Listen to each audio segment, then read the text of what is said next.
274 വോട്ടിന്റെ ഭൂരിപക്ഷത്തില് ചരിത്ര വിജയം കുറിച്ചിരിക്കുകയാണ്. പത്തനംതിട്ടയിലെ കോൺഗ്രസുകാർക്ക് ഇന്നു മുതൽ രമേശ് എം.ആർ. ഹീറോയാണ്. കാര്യം ഒരു പഞ്ചായത്ത് വാർഡിലെ ഉപതെരഞ്ഞെടുപ്പിലെ വിജയമാണെങ്കിലും ജില്ലയിലെ കോൺഗ്രസ് നേതൃത്വത്തിന് രമേശിന്റെ വിജയം ജീവവായുവായി. രമേശിനെ അഭിനന്ദിക്കാൻ ഡിസിസി പ്രസിഡന്റ് ഉൾപ്പെടെ നേതാക്കൾ ഓടിയെത്തുകയും ചെയ്തു.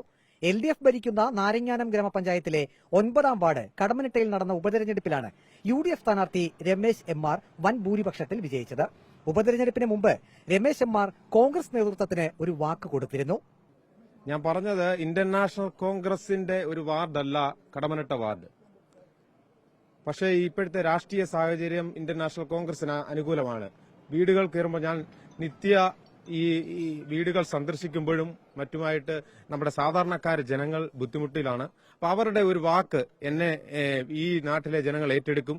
ഈ ഇന്ത്യൻ നാഷണൽ കോൺഗ്രസ് തിരിച്ചു വരണമെന്ന് ഈ നാട്ടിലെ ജനങ്ങൾ വിശ്വസിക്കുന്നു.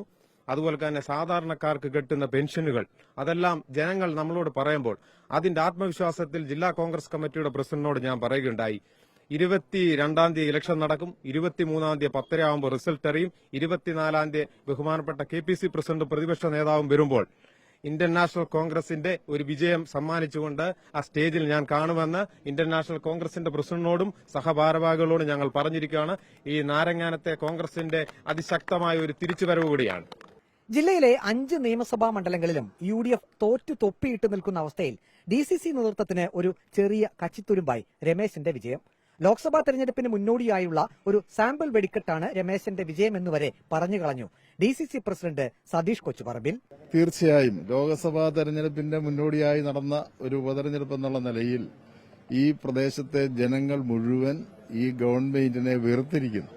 അതിന്റെ സൂചനയാണ് ഈ തെരഞ്ഞെടുപ്പിൽ പ്രതിഫലിച്ചത്. കഴിഞ്ഞ തെരഞ്ഞെടുപ്പിൽ പഞ്ചായത്ത് തെരഞ്ഞെടുപ്പിൽ 3ാം സ്ഥാനത്തായിരുന്ന കോൺഗ്രസ് പാർട്ടി ഈ തവണ വൻ ഭൂരിപക്ഷത്തോടുകൂടി വിജയിച്ചു എന്ന് പറയുമ്പോൾ എത്രമാത്രം ജനങ്ങൾ ഈ ഗവൺമെന്റിനെ വെറുത്തിരിക്കുന്നു. കേന്ദ്രത്തിൽ അധികാരത്തിലിരിക്കുന്ന നരേന്ദ്രമോദിയുടെ നേതൃത്വത്തിലുള്ള ഗവൺമെന്റിനെയും കേരളത്തിലിരിക്കുന്ന പിണറായി വിജയൻ ഉൾപ്പെടെയുള്ള ആ ഗവൺമെന്റിനെയുള്ള വെറുപ്പാണ് ഈ തെരഞ്ഞെടുപ്പിൽ പ്രതിഫലിച്ചത്.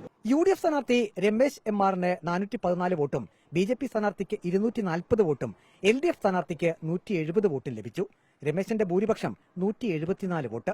കഴിഞ്ഞ തദ്ദേശ തെരഞ്ഞെടുപ്പിൽ സ്വതന്ത്ര സ്ഥാനാർത്ഥിയായി നിന്ന് വിജയിച്ച പ്രകാശ് കുമാർ തടത്തിലിന്റെ മരണത്തെ തുടർന്നാണ് ഉപതെരഞ്ഞെടുപ്പ് നടത്തിയത്. UDF സ്ഥാനാർത്ഥി വിജയിച്ചെങ്കിലും LDFന് പഞ്ചായത്ത് ഭരണം നഷ്ടമാകില്ല. LDF 7, UDF 5, BJP 2 എന്നിങ്ങനെയാണ് പുതിയ കക്ഷിനില.